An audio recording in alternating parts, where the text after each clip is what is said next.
Hey, so you guys caught me just out of a session with a client and they brought up a really interesting kind of pain point that they had with chopping up samples that were in 3/4 or 6/8 and how to make them sound good in a 4/4 scenario. My client was working with French house, but we can also look at this in any other genre. So I've got a hip hop example for you too. I think this is some really cool stuff and might help some of you out there. So let's dive into it. So I don't want to step on my client's toes by using the same sample. So I found something in 6/8 from Splice, and it sounds like this.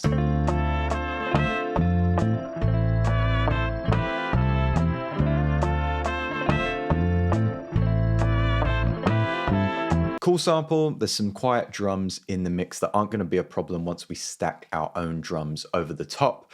Let's look at how we can utilize this in a sampling context first. So we want to send it to a simpler instrument or a sampler instrument. And I've got something just here for us. We can warp this sample if we want to, which will give us a different type of sound. And we're going to be chopping on the kick and snare margins. If you want to get that more Dilla style chops, I actually have a separate video up in the top right that also covers chopping 6/8 grooves in his style. We're going to keep this sample unwarped because I want to be able to play it rhythmically on the keyboard. So if I wanted to continue to chop this in 6/8, then down here on the grid it would look like 1, 2, 3, 4, 5, 6, 1, 2, 3, 4, 5, 6, 1, 2, 3, 4, 5, 6, 1, 2, 3, 4, 5, 6. We want to give this something slightly more rhythmical. So what I aim to do is try to play the sample around this mark here. So kind of like 3/4 into the first chop is where I'm going to play the second chop. So it sounds like...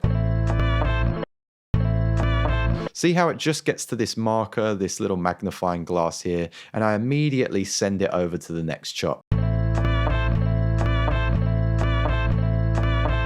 Takes a little while to get used to that, but we're playing very rhythmically. Following that little skip beat that I'm playing, I'm going to play the next 4 keys at a very quick tempo in time with my 4/4 signature. 1, 2, 3, 4. If we put that to some drums, this is the sound that we get.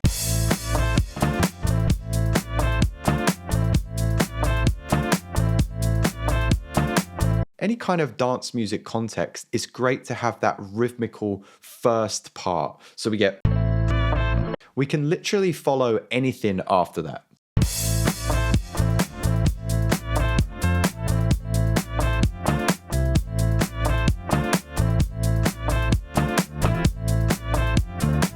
I'm really just playing anything after those first 2 notes because the first 2 notes are so rhythmical, they're memorable to the listener that this is where the 1 is. And that really helps us when we're chopping up more uncommon time signatures. Now, something else that my client wanted to do was actually come out of the original sample into that French house sound. And this is what I tend to do, act like the DJ.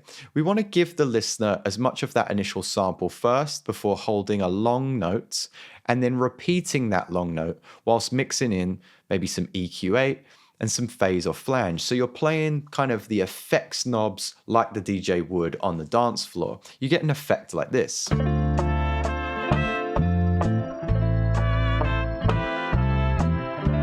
this is the section we're going to loop.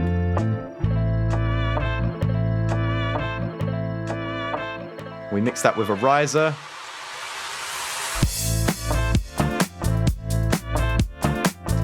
So just mixing it like this tells the listener that you're in control and some change is about to take place. You can also do the kind of cheesy thing. By the way, I didn't know that this was a tool up here. This little lock tool locks your automation in place, so it doesn't matter if you delete things, which I had no idea about. So you used Ableton for so long and there's still these little tricks and things that you've missed. This isn't really a trick, it was hiding in plain sight. Regardless, we can also do that cheesy thing, which keeps the time sort of halved and halved again. So we're going to take less of this sample so it stays on these 2 beat measures here. We have that 4 times and then we're going to half it about here. And then we have that 4 times and then we're going to half this length and have that 4 times, half it, and then kind of dive into the sample that way. And then we get this kind of sound.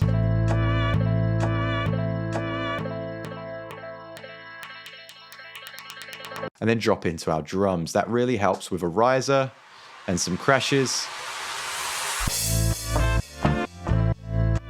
I'm sidechaining that pattern back to the drums themselves so that they're always ducking. These little impact sounds tell that listener, yes, we were in a previous time signature, but we're on the downbeat now. And here's what it looks like in the piano roll. Rhythmical parts, something different. Rhythmical parts, and then something different. Was it just me, or did that sound like the Imperial March? Okay, moving on. Now, if you were to warp this sample, you get a very different sound. This is more of a hip hop context. I'm going to show you another way after this, which I feel is a little bit more creative. But first, all you would need to do is chop that middle beat out. So this is warped to the grid. Before we get to my favorite part of the episode, I want to shout out DistroKid for sponsoring this video. I like to use Mixia from DistroKid. It helps me get a dynamic, competitively loud track ready for streaming services. It's super easy to use with its minimal layout and has my track ready in minutes. There's discounts in the description below. Let's get back to the episode. All we're going to do is take out that middle beat right there, and where the snare falls on the fourth beat, we're going to shift that over. And now we get 4 beats that we can loop over 3 times. So something like this. 3 loops of the same thing. And then 2 fresh ones. Now that's okay, but I feel like it's a little rigid, a little stale. So the final method that I want to show you, which is also in a kind of hip hop context, but will work with other genres, is kind of similar to what we've looked at before, where we're playing that sample slightly quicker. We're keeping this sample unwarped as we did before, but we're transposing it because I want it to be in keeping with this rhythm.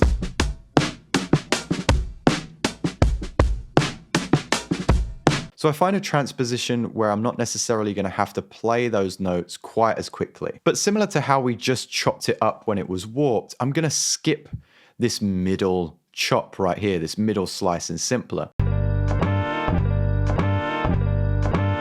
Followed by 4 quick chops, which is like what we looked at in the first method.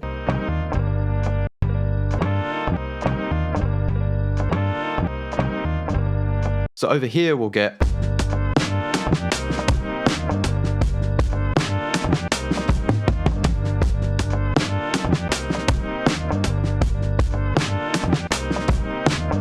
like I said, this works really well in a hip hop context, and you can leave gaps where the snare is for more impact as well.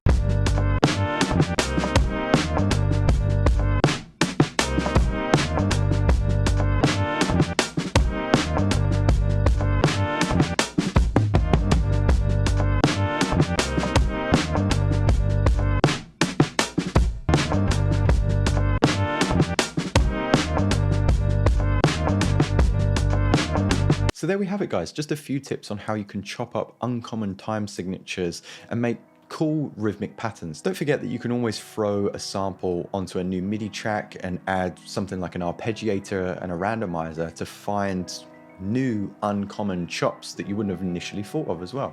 Thank you so much for swinging by. Don't forget to subscribe if this was helpful. Let's get to that outro.